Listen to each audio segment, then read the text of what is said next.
Gĩcigo-inĩ kĩa ũmbunge kĩa Mathioya kaunti ya Murang'a na matũra marĩa marigicĩirie, thibitarĩ ũyũ wa Mĩceni wa Kĩrĩainĩ nĩguo ũkoragwo ũrĩ ũteithio mũnene harĩ motungata ma ũrigitani.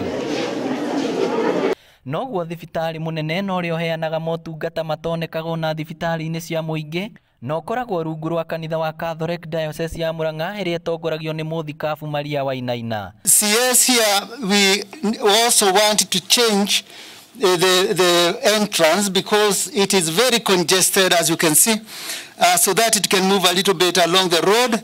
And here we are asking also for those who are in charge of logistics to help us. Ũmũthĩ mekũrugũragia rũhonge rwa rwerũ na rũrĩa rũtanyĩte kwandandũra motungata ma ũrigitani kũrĩ mũingĩ, ikinya rĩrĩa rĩgathĩrĩirio nĩ Minister wa ũgima wa mwĩrĩ Mutahi Kagwe na ũrĩa uma mũgeni wa gĩtĩo.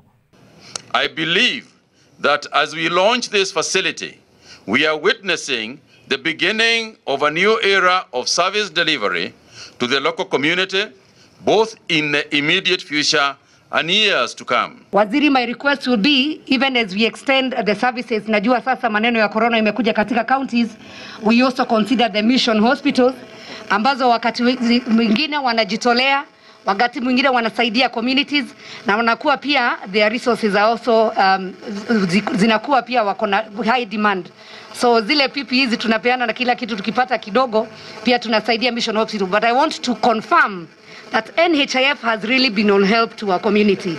Imesaidia watu kwa sababu wale ambao wako na NHIF card wanakuja kwa hospitali hii na wanasaidika. But as we have been told again and again and again, let us heed to the advices that we are being told, because this disease is real and it is killing.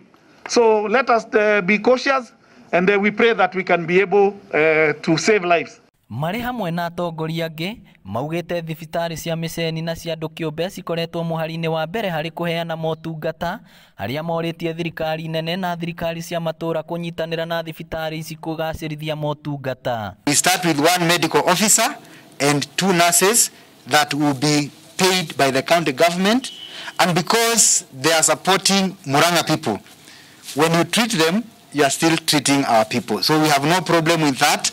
Rĩu aikaria Mathioya mena gĩtũmi gĩa kũrũhia thutha wa thibitarĩ ũyũ kwandandũrwo.